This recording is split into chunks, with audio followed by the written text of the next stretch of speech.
Welcome to Next Anatomy. Today's topic is anatomy of the cerebrum, which includes three different surfaces: superolateral surface, medial surface, and the inferior surface. And today we'll be dealing about the medial surface. Right and left cerebral hemispheres are interconnected by corpus callosum.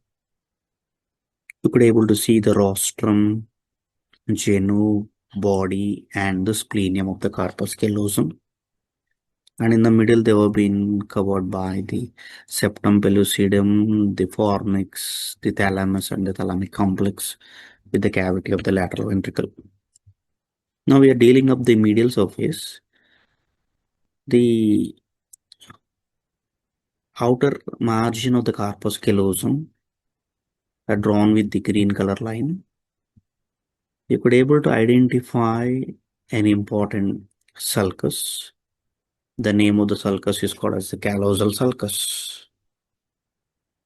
And we'd like to name another sulcus named as cingulate sulcus.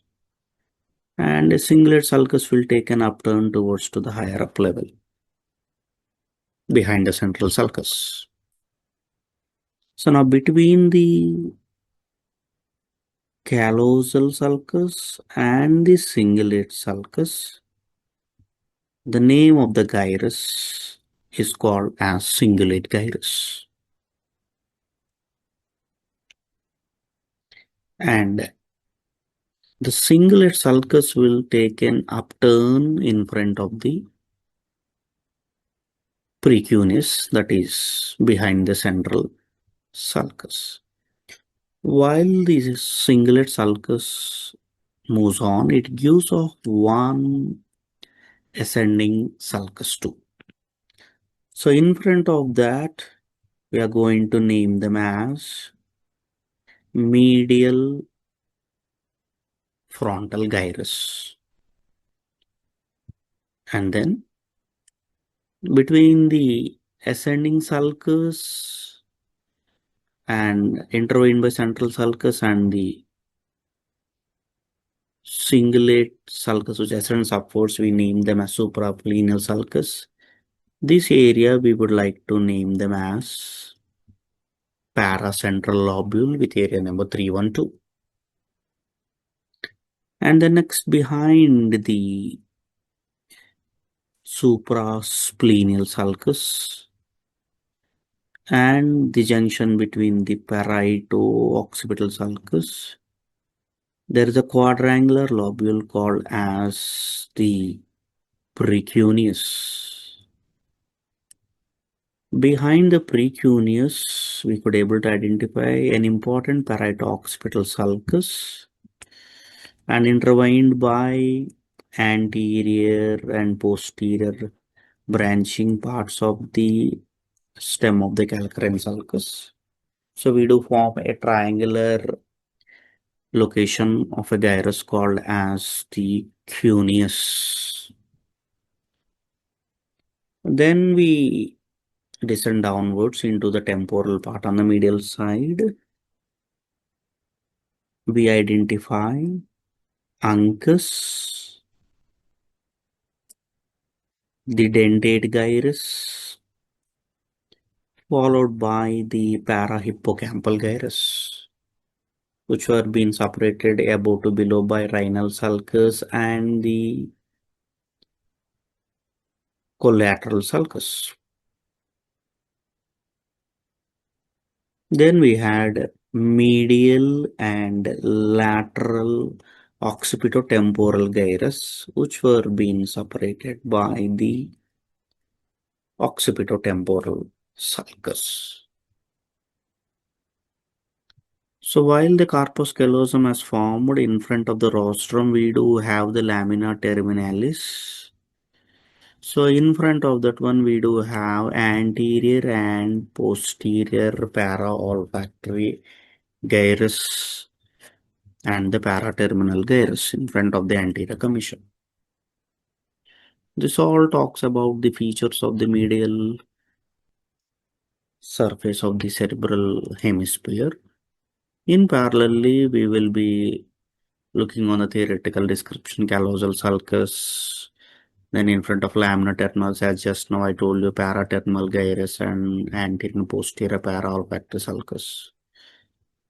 Then between the callosal sulcus and the cingulate sulcus, we will be having an important gyrus called as cingulate gyrus. Then it ascends upwards and they divides into a medial frontal gyrus, which is larger one, and a smaller one is called as a paracentral lobule. Then behind that we had is the precuneus and the cuneus, which has already been explained in the diagram. But the main sulcus is the cingulate sulcus and the cingulate gyrus. And when you see the functional areas, so this diagram represents the superolateral surface. Just I brought in here just as a recall. We studied area number 312. Then in the frontal lobe, we studied area number 6, 8, 9, 10. And Broca's area 44 and 45. Auditory area 41, 42. And gustatory 20, 21, 22. Visual 17, 18, 19. And area number 40, Wernicke's area. All this data we have already discussed during our superolateral surface. Almost similar to this, we will be having our medial surface functional areas. Almost it's the similar one. Corpus callosum in and around, you will be having a number 23, 24, and 31.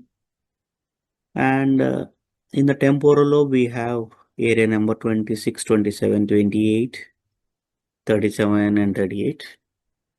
And in the medial frontal gyrus, as usually 6, 8, 9, 10 will be observing.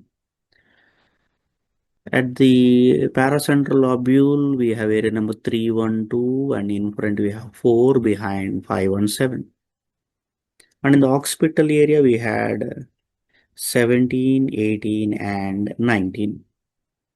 Functional areas of area number 312 as sensory motor, and area number 4 and 6 will be as motor and premotor areas.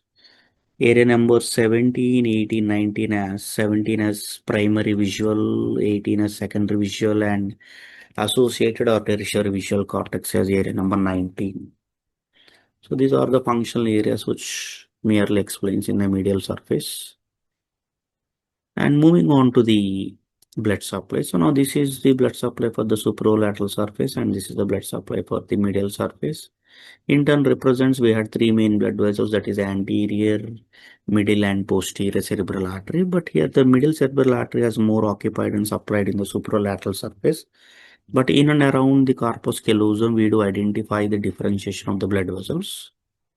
So try to observe very clearly. This is a corpus callosum of rostrum, genu, body, and the splenium. We could able to identify the medial surface, and we were being supplied by the anterior cerebral artery, covering the anterior fourth, fifth of the maximum part of the cerebral hemisphere. And the anterior cerebral artery will originate from the internal carotid artery, and it is looping over the corpus callosum. You could able to identify the from the internal carotid artery we're getting of a branch called as anterior cerebral artery, which is also in communication with anterior communicating artery. So now this anterior cerebral artery is now looping over the corpus callosum. Before looping over, they have given of two important branches. Number one is called as the pericallosal artery, and number two, the second branch which is giving off, that is called as callosomarginal artery. So now here it supplies to the frontal lobe and the parietal lobes. And as said that the first branch is pericallosal artery, supplies to the cingulate gyrus and the corpus callosum itself. The second branch called as callosomarginal artery, this applies to the medial frontal gyrus and the parietal lobe. So now this will be our second branching, and now this will be our first branching. So major part of the Anterior cerebral artery supplies to the frontal lobe and the parietal lobe. And the second blood vessel that is called as the posterior cerebral artery.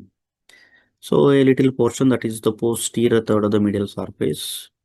And as we already know from the basics, posterior cerebral arteries are arising from the basilar artery.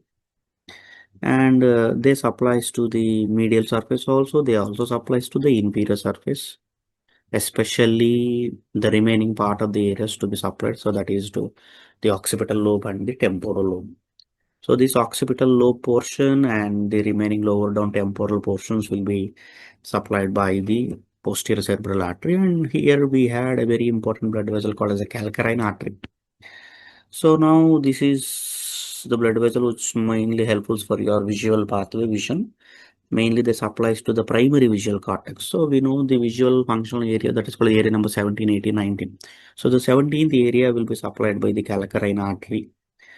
So now this is the level of area where we could able to identify our occipital lobe of the area, the 17, 18, 19. So now these branches, I could able to call them as posterior cerebral artery branches. In the diagram, which was not mentioned, but we can able to call them as the calcarine artery, which is a branch of posterior cerebral artery. And also we had parieto-occipital artery. This applies to the cuneus and the precuneus. So now this is the precuneus area and this is the cuneus area which were being supplied by the branches of the posterior cerebral artery. And posterior pericallosal artery supplies near the splenium. So now try to see, now this is the splenium. So behind the splenium level, so means this part of the area, the posterior cerebral artery supplies to the behind the splenium, and the name of the branch is called as the posterior pericallosal artery. The medial surface of the cerebrum. Do watch and study the superolateral surface in the previous video and the current video. Medial surface. Stay tuned to the next anatomy for the next inferior surface of the brain.